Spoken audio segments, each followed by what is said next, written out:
পাকিস্তানের পর এবার ভারতের মাটিতে ভারতে হোয়াইট ওয়াশের আত্মবিশ্বাস নিয়ে ভারতে গিয়েছিল বাংলাদেশ দল। এবারের বাংলাদেশ দলকে বেশ সমীহ করেছিল ভারতীয়রা, এবং কি সিরিজের আগে এক প্রেস কনফারেন্সে বাংলাদেশ নিয়ে সতর্ক থাকতে বলেছিলেন ভারতকে। বাংলাদেশকে নিয়ে আরো চাঞ্চল্য কিছু কথা বলেছিলেন ভারতীয় কোচ গৌতম গম্ভীর।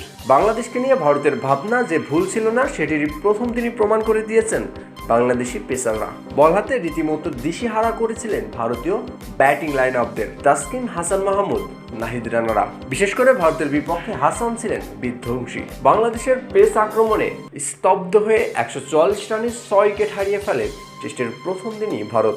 বাংলাদেশের ঠিক তখন থেকেই বড় স্বপ্ন বুনতে শুরু করে, কিন্তু কেই বা জানতো ভারত টেস্টে বাংলাদেশের সুসময় ছিল ওইটুকুই।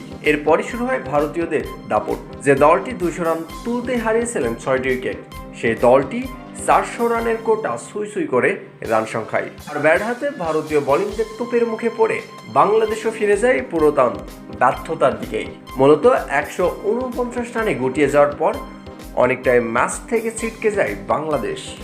টেস্টের দ্বিতীয় দিন অবশ্য বল হাতে বাংলাদেশ দল ভালো শুরু পেলেও ব্যাট হাতে পেয়েছিলেন, তবে শেষ পর্যন্ত সেটা আর কমপ্লিট হয়ে ওঠেনি। 67 রানেই ভারত হারিয়েছিল তাদের টপ অর্ডার সব ব্যাটসম্যানদের।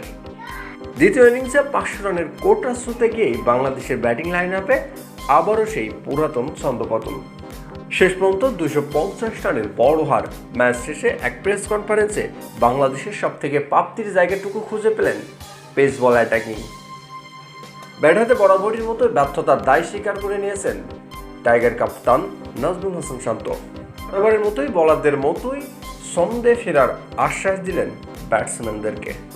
এই টেস্টের সব থেকে কার্যকারী ভূমিকা রেখেছেন পেস বল অ্যাটাকিং, তাতে নিঃসন্দেহে প্রশংসা করেছে বাংলাদেশের পেস ইউনিট।